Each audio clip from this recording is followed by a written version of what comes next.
Alors la recherche d'antécédents sur Casio, je vous la montre avec Graph35 et puis la Graphlight après. Alors, avant de commencer, juste j'ai ouvert l'émulateur et puis je suis tombé là-dessus. J'ai montré aux élèves que quand on ne met pas de signe, quand on utilise les parenthèses mais qu'on ne met pas de signe entre les deux valeurs, la calculatrice considère que c'est un produit. Hein, je vous rappelle, quand vous avez AB, c'est A fois B. Hein, dans l'identité remarquable, A plus B l'ensemble au carré, c'est A carré plus 2AB plus B carré. Le 2AB, c'est 2 fois A fois B. Et bien le 5 moins 2, en fait, avec la parenthèse, correspond au produit de 5 fois moins 2, d'où le moins 10. Alors, après cette petite particularité, je tape sur menu et puis soit je me déplace avec les flèches, soit je tape 3 le graphe. J'ai rentré ma fonction 2x moins 3.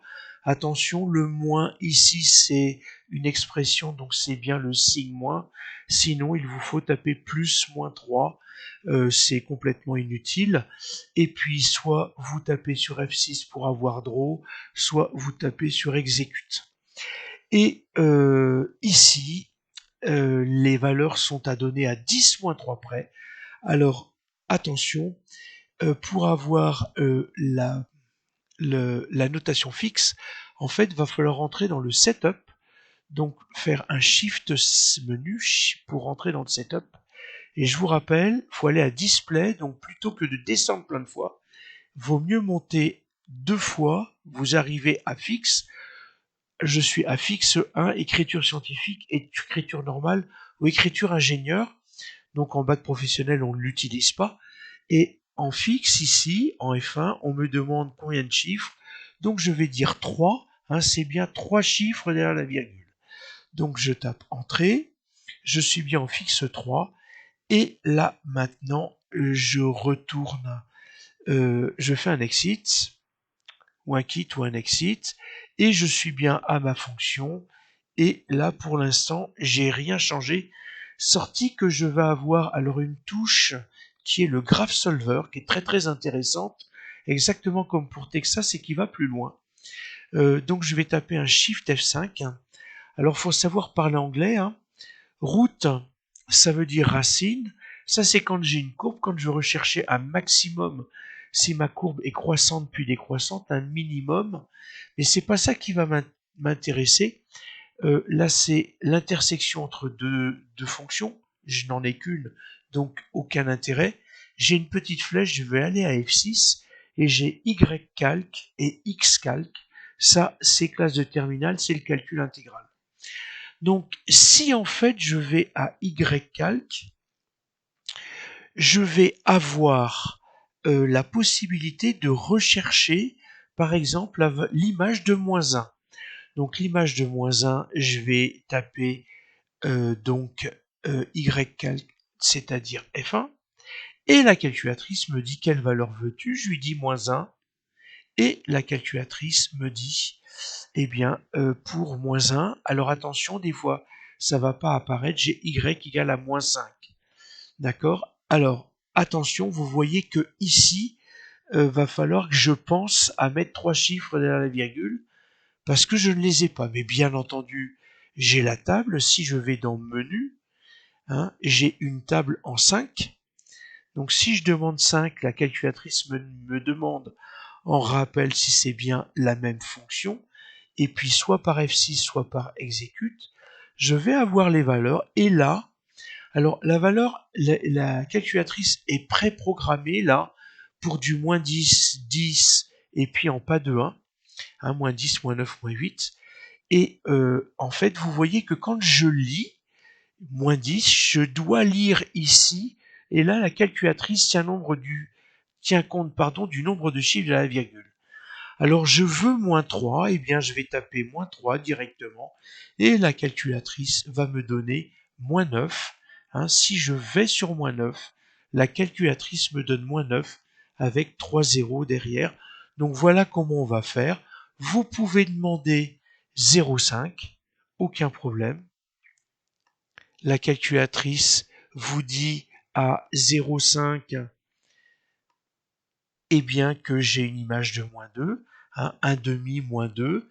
Donc toujours pareil, je vais lire de cette manière. Est-ce que je peux mettre ici racine de 2? Je ne pense pas. Donc ce serait un shift carré mis pour la racine, et vous voyez à mon avis elle veut pas. Donc en fait ce que je vais devoir faire, je vais devoir repartir dans le graph solver. Donc déjà dans le graphe, pardon, menu, oula, je quitte,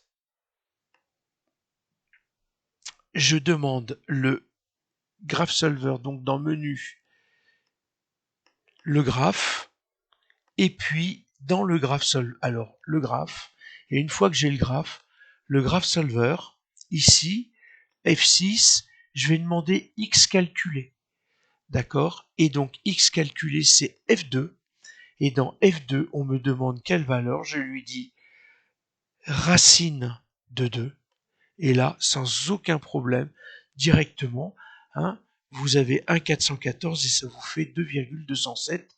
C'est bien ce qu'on avait trouvé avec Texas. Et là, vous l'avez directement, il n'y a pas besoin de rechercher. Donc voilà ce que je voulais vous montrer avec la Casio Graph et puis la Graphlight. Vous allez avoir exactement la même chose, c'est-à-dire que va falloir rentrer dans Accueil, descendre à la table de fonction.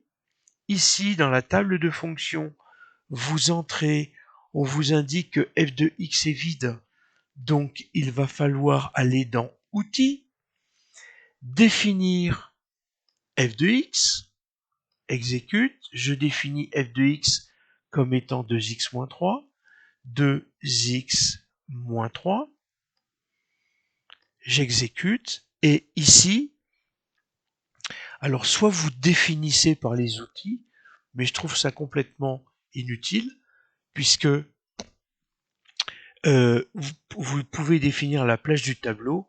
Je trouve ça complètement inutile, puisque directement ici, vous allez pouvoir taper, par exemple, -3. Donc attention, pas n'importe quel moins, ce moins-là, normalement, et la calculatrice, si je tape Entrée, Entrée, Entrée, vous voyez, je fais -3, -2, -1, parce que la calculatrice a un pas de 1. Mais si je veux calculer 0,5 dans les valeurs, je vous rappelle que vous avez